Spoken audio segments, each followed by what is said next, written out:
Hi students. Um, Today I am addressing to the students of class 9. You have a poem in your course. Some people they say poem and some people say poem. So whatever you take it. So this particular poem or poem,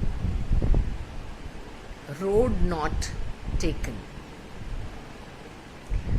Road Not Taken is composed by Robert Frost. Robert Frost became a great poet when he left his place and he moved in a different land.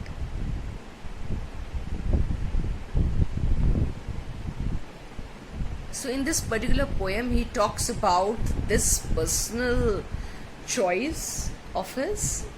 But we should know that in our life we have to make choices. Yes? Even when we are going for a party, we make a choice. While eating food, we make a choice. For everything, there is a choice, in life. And sometimes when you will be in class 10th, you will have to make a choice for your subject. And that will decide your destiny. You cannot walk on two roads together. You have to choose one. You have to take one road. Yes? And that really makes the change in your life. And whatever happens, maybe good or maybe bad, whatever happens, it all happens because of our choices in life.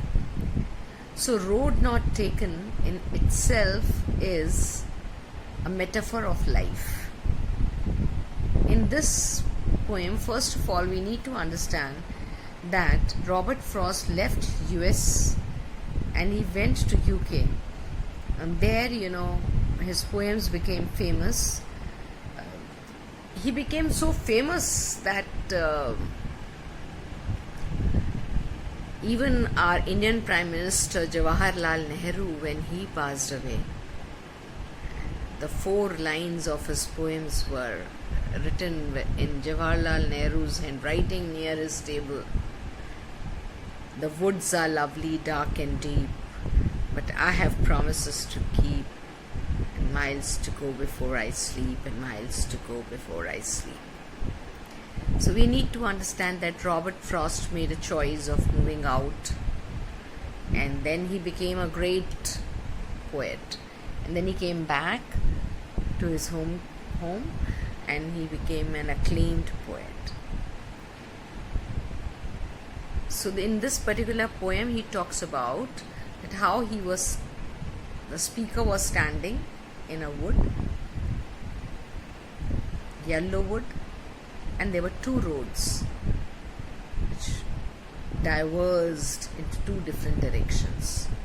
And he stood there for a long time thinking which road he should go on. So then he decided that he would go on the road which is less traveled. Oh yes, people really went on that road, but he decided that it would go on the less traveled road. And he says that as he decided, he realized he thought some other day he would go on that road. But you know what? Road meets another road, then road meets another road, then road meets another road. We cannot come back to the same road. I hope you understand it. Yes? It's the truth of life. Yes? So interesting it is. So for that reason, he says that one day he would sigh and say, it all happened because of that one choice in my life, where in the wood 2 roads diverged and I chose the less traveled one. So today I am going to explain you only this much. Then tomorrow I am going to explain you about all the figures of speech plus the summary as well as the other things associated with this poem. So today this is my first lecture on this poem, and then we'll meet tomorrow and I'll finish up this poem tomorrow itself. Okay? Bye bye.